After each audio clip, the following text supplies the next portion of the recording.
Welcome to the NBA Coast to Coast podcast brought to you by thelines.com. Coming to you from the West Coast, Josh Lander, joined by Nate Weitzer. He's on the East Coast. And we're back, baby. We still got Western Conference Finals action here. The Wolves extend this thing to 5 games and take it back home. We're going to be looking at best bets in this episode. Also have play a props up in a separate video. So make sure you are subscribed to that page and continue to follow along for the rest of this postseason and maybe even another game in the Western Conference Finals. Who knows? We'll take a look at that here in this best bets video, though. Also want you to head to thelines.com. Use everything that we have up on the site right now to help you with these picks the rest of this NBA postseason. Nate, let's go ahead and get into your first pick. The thing that I think we both like the most as far as sides go in this one, and that is the Mavs to cover, right? I would not have guessed that the Mavs come out as +4 here after being -4 or 5 the last couple at home. I mean, books are overrating home court advantage here a lot. And they're also overrating the Wolves' performance to say that they deserve to win that game or were not extremely wobbly. Like, they actually played better earlier in the series in terms of like having a chance to win the game. I do not think that Cat hitting bailout contested threes at the end of a shot clock after some helter-skelter fourth quarter offense is a recipe that they're going to be able to lean on here going forward. So I'm happy to fade the Wolves and just grab the points in a series that's been extremely close down the stretch. I can talk about some Mavs money line stuff that can really juice your odds here in terms of Luka just coming right back and burying these guys. Because look, the Mavs, they have the right amount of pressure here. Like they this talk about like every time there's a 3-0 and then the team wins game 4, like talk, are they going to be the team to win to win 4 straight? It's like, absolutely not. Like, have you watched this series? Like, Dallas, like Luka and Kyrie had their worst shooting performance in weeks. I mean, and they're still in position. It still felt like they were going to win that game if Cat did not hit a couple tough threes that you did not think were going in as they left his hand. And I mean, the Wolves 17 points other than the Cat threes, and 4 for 8 from the free throw line down the stretch. Rudy Gobert right there.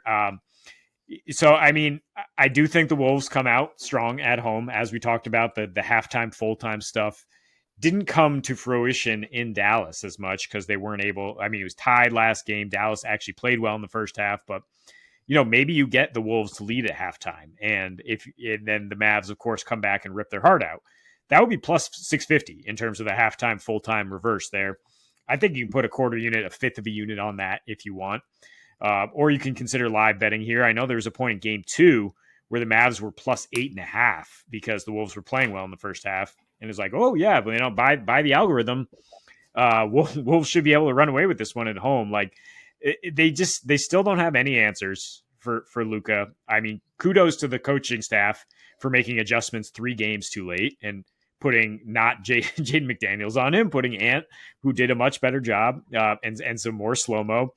And kudos to the Wolves players for waking up and realizing they're in the conference finals 3 games too late and playing with some defensive intensity. But Luka is going to be able to adjust to that. He's going to hit back. Maybe they even get Derek Lively back. It doesn't really seem likely, but Kleber looked okay in terms of how he's moving. He's a nice body to get in there in terms of versatility. And just, yeah, the second half stuff, like the fourth quarter stuff, I've talked about it each time. Like, the Wolves are a bad fourth quarter offense, and the Mavs are absolutely fantastic. And in these playoffs, 6-2 on the road with a plus 11.5 net rating in the second half. So that's exactly what I'm talking about, where if they spot the Wolves a lead, I still think they're coming back and winning this thing. Yeah. Yeah, it's the thing I feel most comfortable about as well. To all the points you made, I mean, you briefly touched on it, but I mean, it took so many missed shots from this Dallas Mavericks team, and specifically, I mean, the top 3 guys, I guess, on offense, if you consider PJ the third banana there in the starting lineup as far as the offense goes, and his contributions to it. 3 for 13 from the field, 2 of 9 from 3, and he's been inconsistent forever from 3, and like, as hot as you could be or as cold as you could be, because he's just going to keep taking them because that's their best spot up shooter. Luka, awful shooting game, 7 for 21. Kyrie, I mean, we can give all the credit we want to the Wolves switching things around 3 games too late, like you mentioned, or at least 2 games too late. But how much did that impact? Like Luka missed shots. Like Ant was bothering him just as much as Jaden McDaniels. He's maybe a little bit quicker and just dynamic in a sense. So like, yeah, he can get to the spots that Luka wants to get to before he can. But Luka can just run the other way. He can go left. He can go right. He's got a big body in front of him. Like one thought that I had was maybe the Wolves don't put Rudy on Gafford and you still leave him as a free safety. And maybe he's on like Derrick Jones Jr. And that way you really can have like a more switchable wing on Luka and you can just straight up switch those screens rather than like maybe I was just thinking I don't, but like other than that, like I don't know that that sort of adjustment is going to change any. Like it didn't change the whole outcome of the game. And I think either of our opinions, it's just Dallas missed shots. That's it. And they weren't all threes either. There was a lot of just, little runners in the lane for Kyrie. There's a lot of mid-range for Luka. So I'm spending the most time just responding because I fully agree with the Mavs getting 4.5 points. Like you're telling me this thing switched 9 points because of what, home court advantage and because the Wolves won a game. Like I ain't buying it. And I'm with you on that. That plus 4.5 is great. And I'll take it. I'm just going to throw out another bet here because I honestly don't know what to do with the total either, Nate. Like at like 209.5, that's right on, man. Like it's going to finish somewhere between 205 and 210 most likely, right? And it's not a game that I really want to have to play. And it could be up to 212, but I do think we're getting to a point where things are slowing down a little bit, and I lean to the under mostly because we're this deep into the playoffs. But just a little bit of positive regression for that shooting for the Mavs, and we're right back to where we know to be. So I'm not necessarily worried about that. I am going to take a rebounds head-to-head bet here on DraftKings and throw out Luka to have plus 1.5 versus Rudy there against against Rudy specifically in the rebounds here. So if he gets one fewer or the same or better, then we're looking at a win here for minus 110 on DraftKings. This happened all 4 times, by the way. If you look at the way that these guys have rebounded, they've each had below 10 rebound games in the same time. They both had 10 or more rebounds at the same time. In fact, Luka had 15 in this last game, right? And just actually flew by Rudy. And it's crazy. It might seem scary because Rudy's at a ridiculous amount of rebound chances per game in this series. He's at like 20.8 per game at this point, and we've seen him have as high as 26 rebound chances and still has not surpassed 10 rebounds in this series. And like I'm going to give some credit to Daniel Gafford and some to Derek Lively. And then last game, it was a team effort, honestly, because Rudy still only had 10, and a lot of that was him being limited in the second half, where, as you mentioned, this Mavs team is just better all across the board. And like name the stat category, they're better in the second half. And maybe we should start to believe them that they're a team that likes to like see the flow of the game happen and adjust to it. We kind of called that I don't know, a little bit, just, I don't want to call it a lie, but we kind of both looked at it as like, okay, we heard them say that and we're like, I don't know, man, that sounds like a cop out. But honestly, like it's been what they do now, and they've been an incredible second half team all season with this iteration of their squad. So as far as the rebounds for Rudy in the second half, like everything slows down for him too. That's kind of why I bring up the second half stuff, is as you're going to see a lot of times, centers tend to perform better a little bit earlier. Bigger bodies get tired faster. Plus the things sort of like lock up a little bit more, get a little bit tense towards the second half. And I think they will tense up in this one. But for Luka, the rebounds, like it's been a bit of a crapshoot. With Ant on him, it did seem like there was something to that, like in this last game where maybe there was something to him being able to out rebound Ant. I actually saw he actually out jumped Ant in one of those rebound chances, which was really hilarious. He had position. I say out jump Ant. Ant kind of mistimed his jump, but it kind of looked like Luka got higher than him for a minute. But more importantly, like he's standing on the baseline, man. He's still just guarding whomever is standing in the corner. Majority of the time, it was Jaden McDaniels. I still think Jaden McDaniels, if he wants to pull a few more threes, he's going to have more open shots. But I can't really take an over on him again when he's only really pulling 4 times a game from out there. More importantly for the rebounds, though, that allows Luka to get his rebound chance percentage is like twice that almost of Rudy's, right? He's up at like a 65-70% rebound chance percentage in this series, whereas Rudy's all the way down at like below 40, right? With those rebound chances plus just averaging 8.3 in the series. Luka's averaging 9.5 and has almost 8 fewer rebound chances per game than Rudy does. So like his stuff is clearly just these easy, the ball's falling to me. And as we've talked about before, and I really strongly noticed it in this last game, guys are deferring to Luka all over the place for those boards because they're like, great, our fast break leader has the ball in his hands. Let's get it and go. And they just sort of run and fill the lanes around him. So we'll take him plus 1.5 on the boards versus Rudy in this one. Yeah, I'm with it. Different stuff that I'm thinking with Ant Edwards in terms of rebounding on the Wolves side of the ball. But that coincides with Rudy not having the best night on the boards. And look, I agree with Luka coming back. This is what gets right into what I'm talking about with the same game parlay. Luka, 25 points, 8 assists, and 3 threes for even money. I think you can take that with a half a unit and then put another half unit on the money line, which all of a sudden gets you to plus 280, which would just be a very handsome payday if the Mavs pull this out. And I mean, if Luka is putting up those types of numbers, I think it's pretty likely. I mean, he had a quote bad game, still got all this last game, right? I mean, 28, 10, and 4 threes. He's now hit at least 3 threes and 6 straight in these playoffs, average 4.3 per game at 43%, on the 10 attempts. And I mean, the situation, like I danced around this, is like the Mavs have the right amount of pressure here. Like everyone's like, oh, well, if they don't win, then they're going to be at pressure at home in game 6. And it's like, no, Luka will relish in this game 5 on the road and the opportunity to wave goodbye to the Wolves fans once again and just rip your heart out. And he's clearly motivated by playing on the road because he's averaging 4.5 more in these playoffs when he's on the road, shooting 9% better from 3, hitting 1.2 more threes per game. And even the potential assists are up along with, the assists per game are actually about even, but he's 16 potential assists on the road. And now the way the Wolves are guarding him, right, is less Jaden McDaniels, where his counter to that was clearly, right, put him in jail, get him on your hip and get inside the lane so you can take a mid-range. And now if it's like Ant or Slow-Mo, Luka's a little more open at the top of the key to kind of facilitate, right, or to make a quick drive and then get that lob game open. Yeah, I mean, he only shot 5 for 15 against Ant, so I mean, if he's shooting less, the assist should be there. 25 points is not a high bar for the man. So I would consider also the assist leader for him in this game, only minus 130. Like, I don't think Ant's assists were very sustainable in terms of, and I actually rewatched some of those and I was like, how the hell is that an assist? Like, he passed it to Cat at the 3-point line, who took 6 dribbles and then got an and one down low, and they gave him an assist in Dallas. But Luka's assists, they're no doubters, right? They're just fantastic lobs, whips to the corner, just such a great passer. So I mean, I wouldn't be surprised if he just rips their heart out.